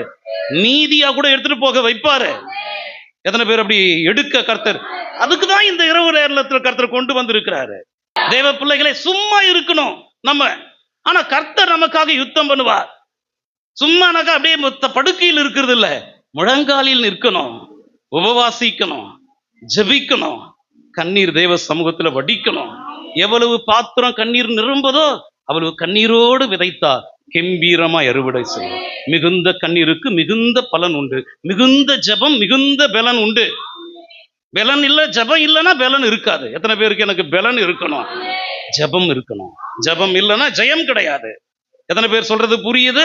இந்த வருஷத்துல இதெல்லாம் பழக்கி, ஆண்டவரே நான் அதிகமா ஜெபிக்கணும், நான் அதிகமா கண்ணீர் வடிக்கணும், நான் அதிகமா உடைய சமூகத்துல காத்து இருக்கணும், நான் உங்க பாதத்துல சும்மா இருக்கணும், நான் வேற எதையும் செய்யக்கூடாது, உலக பிரகாரமா என் பலன் செலவழிந்து போக கூடாது, உங்க சமூகத்துல என் பலன் செலவழியணும், நீர் எனக்காக யுத்தம் பண்ணணும், அதை என் கண்கள் காண வேண்டும். என் சத்துருக்களுக்கு நேரிடுவதை என் கண் காணும். அப்படிதானே? துன்மார்க்கருக்கு நேரிடுகிறதை என் காது கேட்கும். எத்தனை பேர் இந்த வருஷத்துல துன்மார்க்கருக்கு நேரிடுகிறத என் காது கேட்கணும், என் சத்துருக்களுக்கு நடக்கிறத என் கண் காணணும். அதுக்காக நீங்க சும்மா இருக்கணும். உங்களுக்காக கர்த்தர் யுத்தம் பண்ணுவா. நடந்தது என்ன? 19:20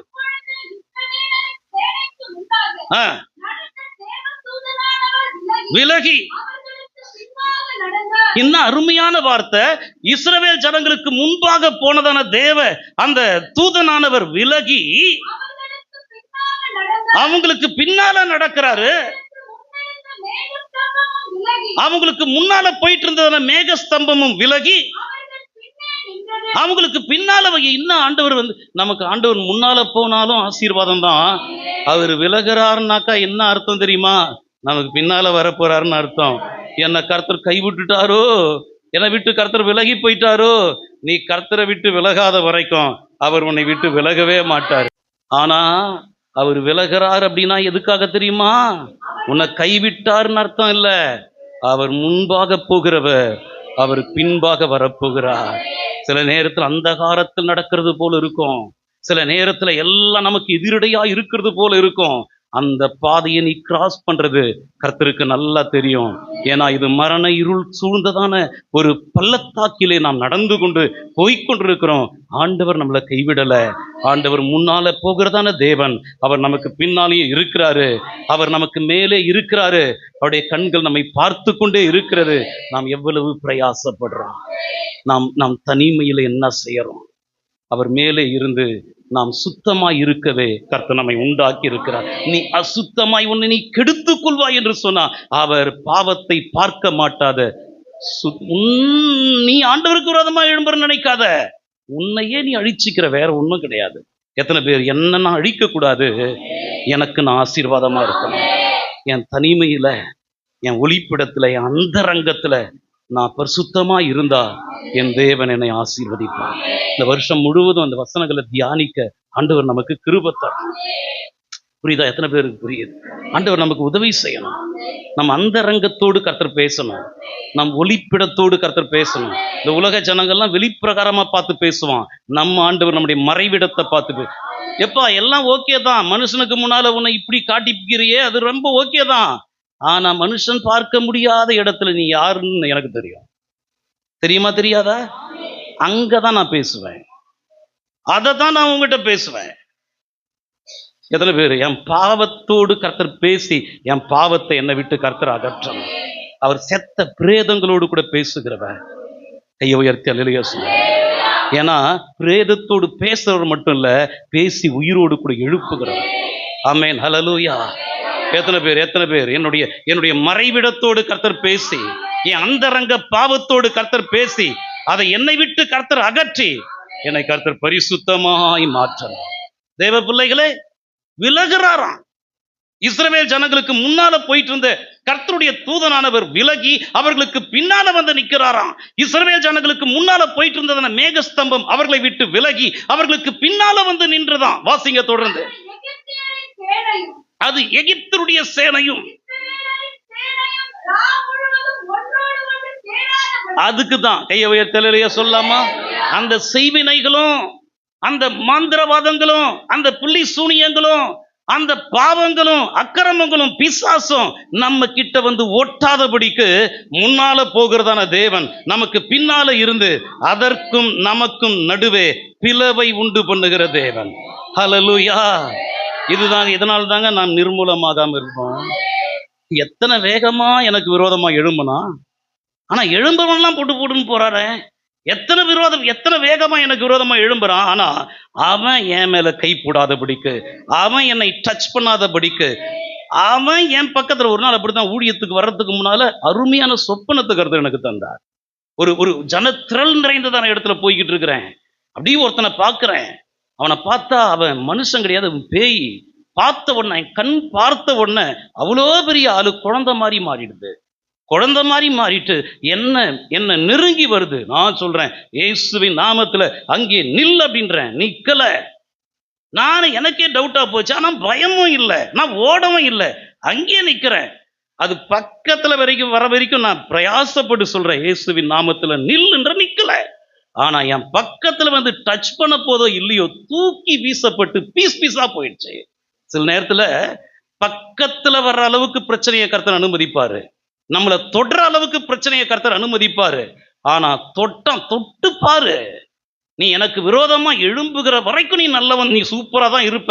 ஆனா எழும்பிட்டியோ இல்ல தொடணும்னு சொல்லி நினைச்சிட்டியோ, தில்லு இருக்கா, தைரியம் இருக்கா, தொடு. உன்னை தொடுகிறவன். இது ஊழியக்காரனுக்கு மட்டும் இல்லைங்க, அவருடைய கண்மணிகளுக்கு கர்த்தர் கொடுக்கிற வார்த்தை. விசுவாசிக்கிறீங்களா? எத்தனை பேர் விசுவாசிக்கிறீங்க? விசுவாசிக்கிறீங்களா? கையை உயர்த்தி ஒரு நிலையிலேயே சொல்லுங்க பார்க்கலாம். இஸ்ரவேல் ஜனங்களையும் அந்த பார்வோன் சேனைகளையும் ஒன்றோடு ஒன்று ஒட்ட விடாதபடிக்கு, சேராதபடிக்கு நடுவில் வந்தது. எகிப்தியருக்கோ அது மேகம் அந்தகாரமா இருந்தது, இஸ்ரவேலர்களுக்கோ அது இரவை வெளிச்சமாக்கிற்று. கையை உயர்த்தி ஒரு நிலைய சொல்லுங்க. எத்தனை பேரு இந்த வருஷத்துல எனக்கு கர்த்தர் வெளிச்சத்தை கொடுக்கணும், என் சத்துருக்களுக்கு கர்த்தர் இருளை கொடுக்கணும். ஏன்னா அவன் நம்மளை பார்க்கவே கூடாது. நான் சில நேரத்துல பேசுவான், ஆண்டவரே துன்மார்க்கர்கள் எங்களை பார்க்க கூடாது, அசுத்தமானவங்க எங்களை பார்க்க கூடாது, பேய் எங்களை பார்க்க கூடாது, உங்க பரிசுத்த கண்கள் எங்க மேல நோக்கமா இருக்கணும். ஹல்லேலூயா. கம்பீர முறையிலேயே சொல்லுங்க. அப்ப பாருங்க, அவங்களுக்கு பின்னால நின்றது ஒருவரும். அந்த வசனத்தை தொடர்ந்து 20வது வசனத்திலிருந்து வாசிங்க.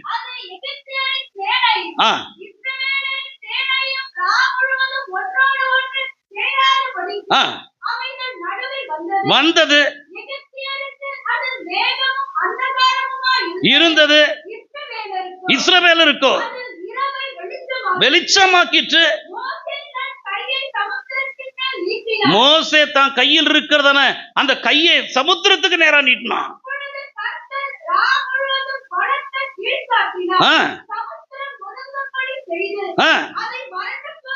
அதை கர்த்தர் வறண்டு போக பண்ணினார். ஏசையா, கையை உயர்த்தலையிலேயே சொல்லுங்க. ஆண்டவருடைய காற்று எப்படிப்பட்டதுன்னா, அது ஜலத்தை பிளந்து பிரிந்து போக பண்ணக்கூடியது. கையை உயர்த்திய அல்லேலூயா.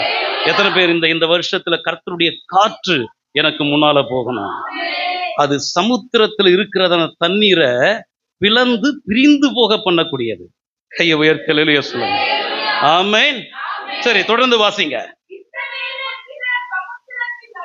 நடுவாக வெட்டாந்தரையில நடந்து போனாங்க. அவங்க வலது புறத்துல இடது புறத்துல ஜலம் அவர்களுக்கு மதிலாக நின்றது.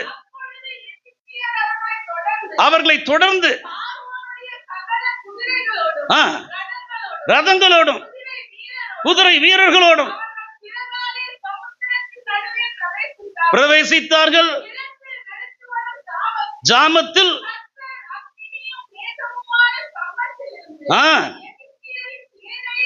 பார்த்து அவர் நம்மளை பார்த்தா நமக்கு சந்தோஷம், சத்துருக்களை பார்த்தா கலங்கடிப்பார். எகிப்தியரின் சேனைகளை அவர் பார்த்து கலங்கடித்து உருளைகள் கழலவும், அதாவது வண்டியில் இருக்குது, சக்கரம் தானா கழண்டு ஓடுது. எப்படி இருக்கும் பாருங்க, வேகமா வண்டி போயினுக்குது, ரதம் வேகமா ஓடினுக்குது, கார் வேகமா ஓடினுக்குது, பைக் வேகமா ஓடினுக்குது. ஆனா சக்கரம் மட்டும் தனியா கழண்டு ஓடிச்சுன்னா இன்னும் நடக்கும், பயங்கரமா நடக்கும். இதுதான் அங்க நடந்தது. அந்த உருளைகளை கர்த்தர் கழன்று போக பண்ணினாரு. வருத்தத்தோடு நடத்த பண்ணாரு. எகிப்தியர் ஓடி போவோம். சத்துருக்கள் சொல்லணும், எப்பா இவனை தொடர வரைக்கும் நம்ம நல்லா தான் இருந்தோம், ஆனா எப்ப இவனுக்கு விரோதமா நம்ம சிந்தனை வந்ததோ, எப்ப இவனுக்கு விரோதமா கூட்டம் கூடணுமோ, எப்ப இவனுக்கு விரோதமா பேசணுமோ, அப்பவே நம்ம மேல அடி விடுதுப்பா, நம்ம ஓடி போயிடலாம்ப்பா அப்படின்னு சொல்லணும். எத்தனை பேர் அதை சொல்ல வைப்பார்? கர்த்தர் அதை சொல்ல வைப்பாரு. அப்ப அவங்க சொல்றாங்க ஓடி போன்றாங்க. துணை நின்று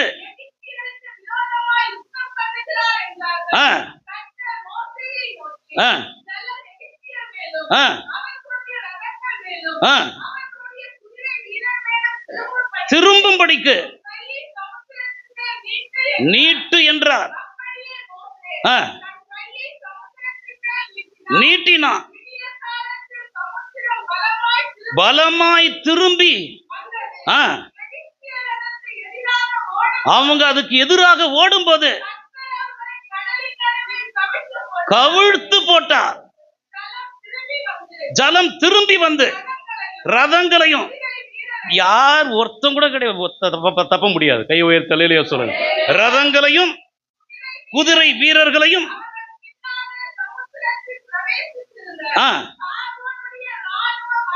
ராணுவம் அனைத்தையும் மூடிக்கொண்டது.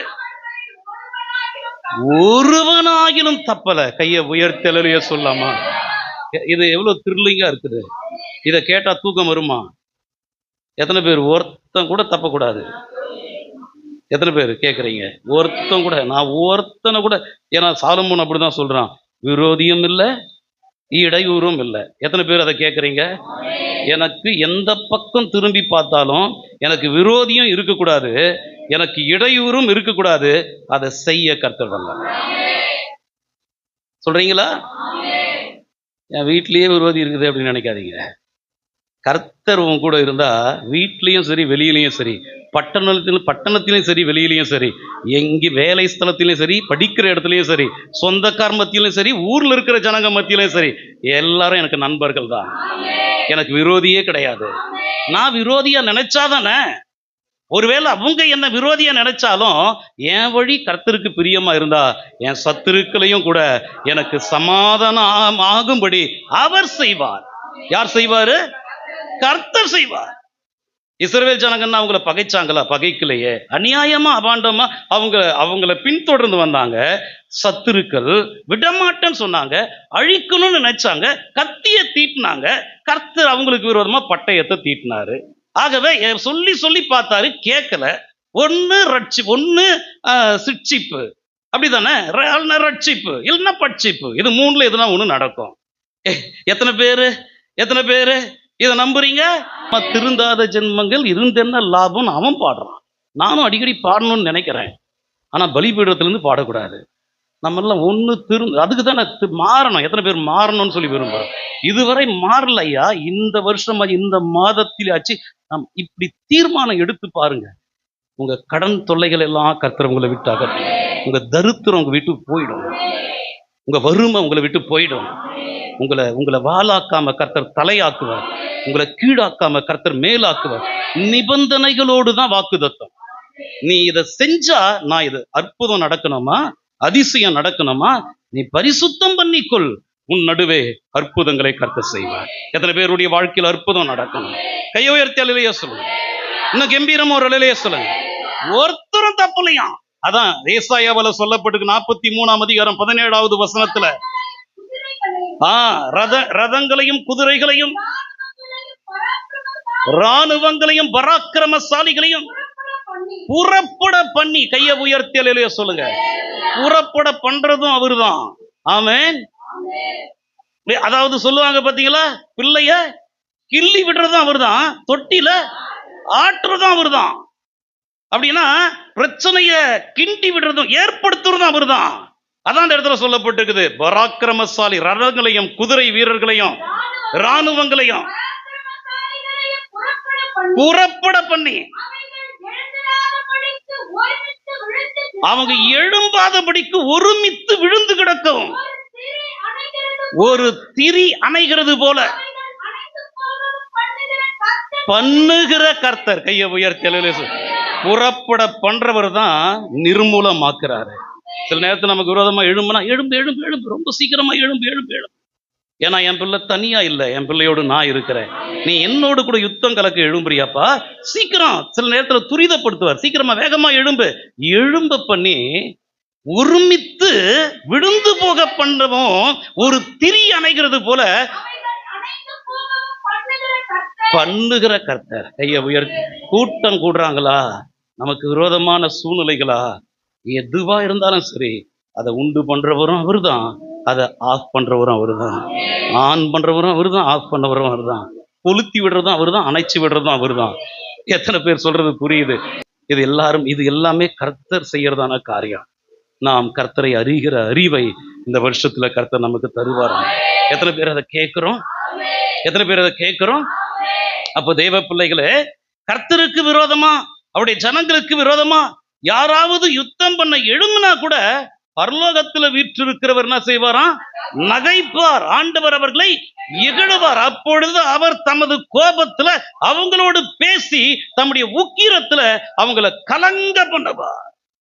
சில நேரத்துல எழும்பாதரா, சபைக்கு விரோதமா, ஊழியக்காரனுக்கு விரோதமா எழும்பாதரா, கிறிஸ்தவத்துக்கு விரோதமா எழும்பாதரான்னா கேட்க மாட்டிருக்கிறான். அதனால அவன் எழும்பும் போதே, அவன் ஆலோசனை பண்ணும் போதே ஊழியக்காரங்க பயப்படலாம், அல்லாவிட்டால் விசுவாசிங்க பயப்படலாம். பரலோகத்தில் வீற்றிருக்கிறவர் நகைப்பார். ஆண்டவர் அவர்களை இகழுவார். அப்பொழுது அவர் தமது கோபத்துல அவங்களோடு கூட பேசி அவருடைய உக்கிரத்துல அவங்களை கர்த்தர் கலங்க பண்ணுவார் அப்படின்னு சொல்லப்பட்டிருக்குது. அல்லேலூயா. தேவ பிள்ளைகளுக்கு விரோதமா சத்துருக்கள் எழும்பும் போது அவர்களை வேகமா எழும்ப பண்ணுவார். அவர்களும் தங்கள் குதிரைகளை நம்பி ரதங்களை நம்பி வேகமா எழும்புவாங்க. ஆனா எல்லாரையும் முறிந்து விட பண்ணுகிறதான தேவன். அதனால்தான் தாவீது சொல்றான், சில ரதங்களை குறித்தும் சிலர் குதிரைகளை குறித்தும் மேன்மை பாராட்டுறாங்க, ஆனா நாங்களோ எங்கள் தேவனாகிய இந்த ராத்திரி வேளையில இவ்வளவு நேரமா விழித்திருந்து இந்த வசனத்தை கவனிக்கிறதான நீங்க எல்லாம் பேர் என்ன தெரியுமா? கர்த்தரை குறித்து மேன்மை பாராட்டுறோம். நாமும் எழுந்து நிமிர்ந்து நிற்கிறோம். எத்தனை பேர் எழுந்து என்ன நிற்க வைக்க கர்த்தர் வல்லவர், என்ன நிமிர வைக்க கர்த்தர் வல்லவர். கழுத்து முறித்து போடவும் தெரியும், கழுத்து நிமிர்ந்து நிற்க வைக்கவும் தெரியும். அவரால எல்லாம் வாழ்க்கையை முடித்து விடவும் கர்த்தருக்கு தெரியும், வாழ்க்கையை தொடர வைக்கவும் கர்த்தருக்கு தெரியும். ஆயுசு நாட்களை பெருக பண்ணுகிறதான தேவன். அப்படிதானே? அந்த ராஜா ஒருத்தன் இருந்தான் பார்த்தீங்களா, அவன் பேர் என்ன? எசேக்கியா ராஜா. ஒட்டுக்குன்னு போக வேண்டியவன், அவன் ஆண்டவரை பார்த்து அழுகுறான், மிகுதியாய் அழுதான் எசேக்கியா ராஜா.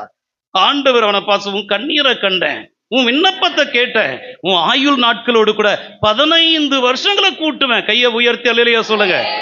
தேவ பிள்ளைகளே, பக்கத்து வீட்டுல இல்ல சொந்தக்காரன் நடுவுல எவனுக்கோ வந்த மரணம் நமக்கு வந்திருக்காதா?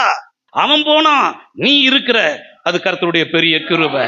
நீ சாதாரணமா நினைக்காத.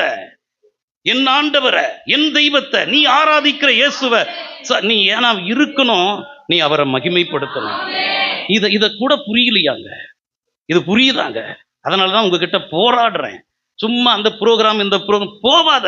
முக்கியமானதை பந்தியில கர்த்தர் பேசுறாரு, முக்கியமான வசனத்தை தொண்டை தெரிக்க கர்த்தர் உங்க நன்மைக்காக பிரயாசப்பட்டு கொண்டு வர வசனத்தை, அந்த ப்ரோக்ராம் இந்த ப்ரோக்ராம் போனீங்கன்னா நான் விலகிடுவேன், கர்த்தர் இறங்கிடுவார் சொல்லிட்டேன். ஆனால் இந்த வருஷத்துல நல்ல தீர்மானம் பண்ணி என்னை பிழைக்க வைத்திருக்கிறார். எனக்கு ஜீவன் கொடுத்திருக்கிறார், எனக்கு வாழ்வு கொடுத்திருக்கிறார். அந்த வல்லலை மகிமைப்படுத்தணும். இந்த வருடம் முழுவதும் கர்த்தரை ஆராதிக்கணும். நான் வாழ்நாளெல்லாம் கர்த்தரை மகிமைப்படும். நீ கர்த்தரை குறித்து மேன்மை பாராட்டினா உன் கழுத்து முறித்து போடப்படாது, உன் கழுத்து நிமிர்ந்து நிற்கும். உன்னை நிமிர்ந்து நிற்க பண்ணி உன் முகத்தடிகளை முறிக்க கர்த்தர் வல்லமை உள்ள தேவனா இருக்கிறார். எத்தனை பேர் அதை செய்ய கர்த்தர் வல்லவர்? அப்ப ரதங்களையும் குதிரைகளையும் நம்பி, ரதங்களை நம்பி குதிரைகளை நம்பி கடல்ல இறங்குறாங்க நிறைய பேரு. இந்த வருஷம் தேவ பிள்ளைகளே, கடலில் நாம் போகக்கூடிய வருஷமாக இந்த வருஷம் இருக்கலாம். ஆனாலும் கடலின் மேல் நடந்த இயேசு நமக்கு முன்னால போறாரு. இன்னொன்னு சொல்றேன், கடலின் மேல் பேதுருவை நடக்க வைத்த இயேசு, அவர் நம்மையும் நடக்க வைக்க அவர் வல்லவர். ஆமென். பேதுருவால நடக்க முடியல, அவனை நடக்க வைக்க தேவன் வல்லவர். எத்தனை பேர் என் சுயபலத்துல கடல்ல நான் சொல்றேன், இந்த வருஷம் கடல் கடக்கக்கூடிய வருஷமா இருக்கலாம். இந்த வருஷமே நம்முடைய பாதை கடல் வழியாக இருக்கலாம்.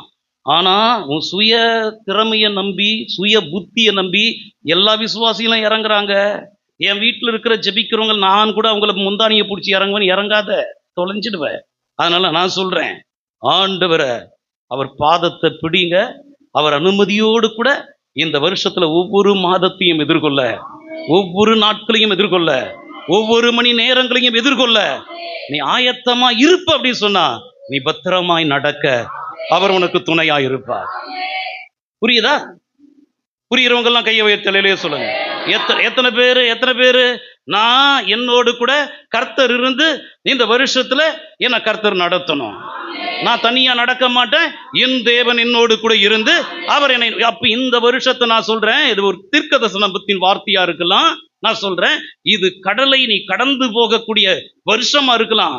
ஆனா எவன்லாம், நான் சொல்றேன், இது உண்மை கிறிஸ்தவர்களுக்கு இது ஒரு வருஷம். இந்த வருஷம் ஆசீர்வாதமான ஒரு போலி கிறிஸ்தவங்க, பெயர் கிறிஸ்தவங்க, சும்மா வீம்புக்கு என் பெயருக்கு சர்ச்சைக்கு போய்கிட்டு நானும் கிறிஸ்தவன் சொல்லிட்டு பைபிளை தூக்கிக்கிட்டு இப்படி காட்டுறவனெல்லாம் இந்த வருஷத்துல நிக்க முடியாது. கர்த்தருக்கு முன்னால நிக்கணும்னா மெய் கிறிஸ்தவன் தான் நிற்க முடியுமே தவிர பொய் கிறிஸ்தவன் நிற்க முடியாது. புரியுதா? எத்தனை பேர் நான் மெய் கிறிஸ்தவனா இருக்கணும்? அப்ப நான் சொல்றேன், இது கடலை நீ கடக்கக்கூடிய வருஷமா இருக்கலாம். கடலின் மேல் நடந்த இயேசு நமக்கு முன்னால போய் கொண்டிருக்கிறாரு. அவர் போவது மாத்திரம் கிடையாது, பேதுருவை நடக்க பண்ணின இயேசு நம்மையும் நடக்க வைக்க அவர் நமக்கு போதுமான தேவனா இருக்கிறாரு. எத்தனை பேர் அதை விசுவாசிக்கிறீங்க? அப்ப கர்த்தருடைய அனுமதியோடு கூட கடலில் இறங்கினால் நமக்கு ஆசீர்வாதம். கர்த்தருடைய அனுமதி இல்லாம கடலில் இறங்கினால் அது ஆபத்து. இதுதான் இஸ்ரவேல் ஜனங்களுக்கும் எகிப்தியருக்கும் நடந்தது. அதையும் வாசிங்க. யாத்ராகமம் 14ஆம் அதிகாரம் 29-30.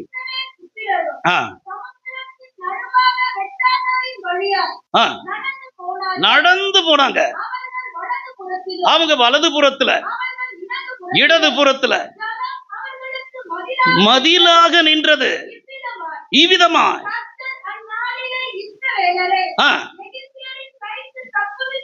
தப்புவித்து ரட்சித்தார். கடற்கரையிலே செத்து கிடக்கிறத கண்டார்கள்.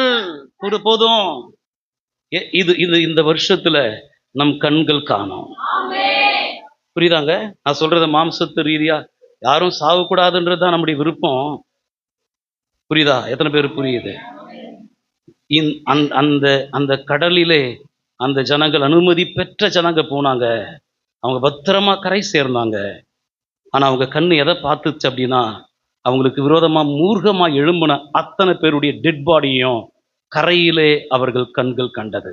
ஆகவேதான் சங்கீதம் 91ஆம் சங்கீதத்துல 7-8 வசனத்துல சொல்லப்பட்டிருக்குது, உன் பக்கத்தில், வாசிங்க அந்த வசனத்தை, உன் பக்கத்தில் 1000 பேரும் உன் வலது புறத்தில் 10,000 பேரும் விழுந்தாலும் அது உன்னை அணுகாது. கண்களால் மாத்திரம் நீ அதை பார்த்து. எத்தனை பேர் இது நடக்க போதா? நடத்த கர்த்தர் வல்லமை உள்ள தேவன். கையை உயர்த்தல. அப்போ நம்ம இந்த வருஷத்துல, ஆண்டவரே எங்க சத்துருக்களை ரட்சிங்கப்பா, எங்களை அறியும். ஏன்னா மோசேக்கு தெரியாமலேயே மோசேக்கு விரோதமா 2 பேர் பேசினாங்க. அப்படிதானே? மோசேக்கு தெரியாது. இப்ப நமக்கு விரோதமா யாருன்னா வீட்டுல கூட்டம் கூடி பேசினா யாருக்கு தெரிய போகுது? ஆனா நமக்காக வழக்காடுகிறவர், நமக்காக யுத்தம் பண்ணுகிறவர் நம்மையும் பார்க்கிறாரு, அவங்களையும் பார்க்கிறாரு. வா வா வா வா, ஆசரிப்பு கூடாரத்துக்கு வா. என் தாசனாகிய மோசேக்கு விரோதமா பேச நீ துணிகரம் கொண்டதென்ன சொல்லி முடிக்கிறாரு. வெண்குஷ்டம் வந்துருச்சு அவளுக்கு. ஒரு தகப்பன் மூஞ்சில காரி துப்புனா எப்படி 7 நாள் வெட்கப்படணுமோ, 7 நாள் பாளையத்துக்கு வெளியே அவள் புறக்கணிக்கப்பட்டார். யாரு அவ? மிரியாம், மோசேயுடைய சகோதரி. அவரை கொண்டு மட்டும்தான் பேசினாரா? அவர் ஜெபம் பண்றது தான் பெரிய ஜெபமா? நானும் ஜெபம் பண்ணுவேன், ஆரோன் கூட ஜெபம் பண்ணுவான். பத்தியா? அவன் வெள்ள உள்ளத்தோடு கூட இருக்கிறான்ல மோசே. உனக்கு எப்படி துணிகரம் கொண்டது?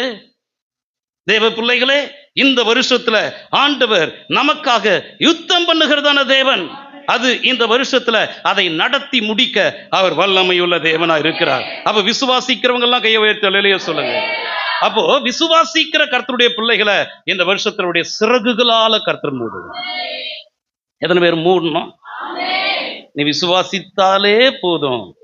ஏன்னா வேதம் சொல்லுது, விசுவாசித்தால் காண்பாய்னா என்ன அர்த்தம்? நீ விசுவாசிக்கும் போதே மகிமை வந்து உன்னை மூடிடும்.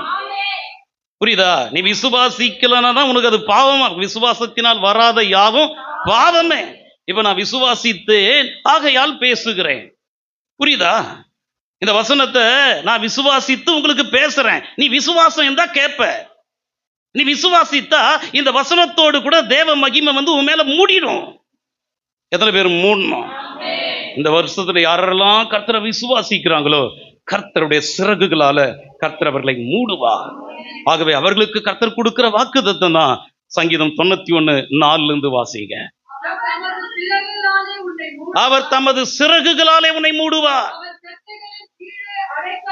அவர் செட்டைகளின் கீழே நீ அடைக்கலம் புகுவாய். பரிசையும் கேடகமாகும். பாருங்க, அப்படியே சும்மா ஆண்டவர் உள்ளத்திலிருந்து பீறிட்டு வருது பாருங்க வார்த்தை. இரவில் உண்டாகும், இந்த வருஷத்துல அது நடக்கும். இரவில் உண்டாகும் பயங்கரத்துக்கும், பகலில் பறக்கும், மோகன்ராஜ் புரியுதா? பகலில் பறக்கும் அம்புக்கும், இருளில் நடமாடும் கொள்ளை நோய்க்கும், மத்தியானத்துல பாழாக்கும் சங்காரத்துக்கும் பயப்படாதிருப்பாய். வாசிங்கம்மா. உன் பக்கத்தில் 1000 பேரும் 10,000 பேரும். நிறுத்தி அப்படியே தொடர்ந்து வாசிங்க. அது உன்னை அணுகாது. உன் கண்களால் மாத்திரம் அதை பார்த்து பலனை காண்பாய். கர்த்தரை தாபரமாக கொண்டாய், ஆகையால் பொல்லாப்பு உனக்கு நேரிடாது. இதான் நம்ம பாடணும்ல, வாதை உந்தன் கூடாரத்தை, அப்படிதானே பாடணும் பாத்தீங்களா? அப்ப வாதை உன் கூடாரத்தை அணுகாது. இந்த வருஷத்துல ஆண்டவர் நம்மள வழிகளெல்லாம் காக்கும்படி நமக்காக தூதர்களுக்கு கர்த்தர் கட்டளையிடுறாரு. பாதம் கல்லில் இடராதபடிக்கு. அப்ப நம்ம போறதான பாதையில பிரயாணம் இன்பமா இருக்கும். எத்தனை பேரு ஆவியானவர் அப்படி நடத்தணும்? உன் பாதம் கல்லில் இடராதபடிக்கு அவர்கள் உன்னை தங்கள் கைகளில் ஏந்தி கொண்டு போவார்கள். இந்த வருஷத்துல இதெல்லாம் நடக்கும். சிங்கத்து மேல, விரியன் பாம்பு மேல நீ நடந்து பால சிங்கத்தை, வலு சர்பத்தை மிதித்து போடுவாய். கையை உயர்த்தி அல்லேலூயா சொல்லுங்க. ஆட்டுக்குட்டியின் ரத்தத்தால் மீட்கப்பட்ட கர்த்தருடைய பிள்ளைகளுக்கு இந்த வருஷத்துல கர்த்தர் கொடுக்கிற வார்த்தை என்ன அப்படின்னா, அவங்க சாத்தானை மிதிக்க கூடியதான வருஷம், அவங்க சர்பத்தை மிதிக்க கூடியதான வருஷம். அப்படிப்பட்ட அதிகாரத்தை, அப்படிப்பட்ட தைரியத்தை, அப்படிப்பட்டதான பலத்தை ஆண்டவர் நம்மால இல்ல, பரிசுத்த பவுல் என்னை பலப்படுத்துகிற இயேசு கிறிஸ்துவினால. ஏன்னா ஏன் இயேசு பலப்படுத்துறார் தெரியுமா? அந்த தூதனானவர் தான் நமக்கு முன்னால போறாரு. கடைசியாத வாசிப்போமா? சோத்திர யாத்ராகமம் 23:23. என் தூதனானவர் உனக்கு முன்னால போறாரு. அவரு பாம்பு பல்ல பிடிங்கிடுவாரு. கையை உயர்த்தி அல்லேலூயா சொல்லுங்க. சிங்கத்து வாயை கட்டிடுவாரு. அது உன்னை தீண்டாத அளவுக்கு அதை செயலிழந்து போகவும் உன்னை பலப்படுத்தும் கர்த்தர். நம்மை பலப்படுத்துகிற இயேசு கிறிஸ்துவினால சிறுபிள்ளையை போல இந்த வார்த்தைகளை நாம் ஏற்றுக்கொள்ளணும். எத்தனை பேர் என்னை கர்த்தர் பலப்படுத்துவார்? நான் அபிஷேகத்துல நிறைந்து ஒரு வார்த்தை பேசினா என் பேச்சுக்கு முன்பாக, என் வார்த்தைக்கு முன்பாக, என் வசனத்துக்கு முன்பாக ஆண்டவர் எல்லாவற்றையும் மடங்கடிக்க அவர் வல்லமையுள்ள தேவன். என் நாவை கர்த்தர் அபிஷேகிப்பார், என் உதடுகளை கர்த்தர் அபிஷேகிப்பார், என் கண்களை கர்த்தர் அபிஷேகிப்பார், என் கைகளை கர்த்தர் அபிஷேகிப்பார், என் சிந்தையை கர்த்தர் அபிஷேகிப்பார். முடியுமா? முடியாதா? நம்மளால முடியாது. நம்மை பலப்படுத்துகிற இயேசு கர்த்தருடைய தூதனானவர் நமக்கு முன்பாக அவர் செல்லுகிறார். அவர் எல்லா சத்துருக்களையும் அதம் பண்ணி போடுகிறதான தேவன். அப்போ இந்த வார்த்தைகள் அப்படியே எடுத்துட்டே இருக்கிறேன். அப்படி ஒரு வசனம் தீர்க்க தரிசனமா வந்தது. அதுதான் கடைசி ஏசாயா 46:8-10 வசனம். அவ்வளவுதான். அது வாசிங்க. இத இப்ப சொன்னதெல்லாம் எத்தனை பேருக்கு புரிஞ்சுது? இந்த ராத்திரி வேளையில சொல்லப்பட்ட வசனம் எத்தனை பேருக்கு புரிஞ்சது? இதை நினைத்து புருஷராயிருங்க. பாதகரே, இந்த செய்தியை உங்க மனதுல வையுங்க. இப்போ முன்னால நடந்ததெல்லாம் இப்ப ஆண்டவர் நமக்கு சொல்லி இருக்கிறார் இல்ல, முந்தி பூர்வ காலத்தில் நடந்தவைகளை நினையுங்கள். அதை எத்தனை பேர் அதை நினைக்கிறோம்? இஸ்ரவேல் ஜனங்களை காப்பாற்றினதை எத்தனை பேர் நினைக்கிறோம்? எகிப்தியருக்கு கர்த்தர் நீதியை செலுத்தினதை எத்தனை பேர் நினைக்கிறோம்? அதை நினைச்சு இப்ப நீங்க புருஷரா இருக்கணும். முந்தி காரியங்களை கர்த்தர் செய்தாரு, அதை நினைக்கணும். வாசிங்க. நானே தேவன், வேறொருவர் இல்லை. எங்க நம் தேவன் தேவன் என்பதனாலதான் இவ்வளவு நிச்சயத்தோடு கூட வசனம் வந்து கொண்டிருக்கிறது. நாம் அதை நம்பிக்கொண்டிருக்கிறோம். இப்ப வாசிங்க, கடைசி ஆண்டு கொடுக்கிற வார்த்தை, இதை நினைத்து புருஷரா இருங்க. பாதகரே, இத மனசுல வையுங்க. அப்ப என்னென்ன நடந்ததோ அதை சொன்னதையெல்லாம் நினையுங்க.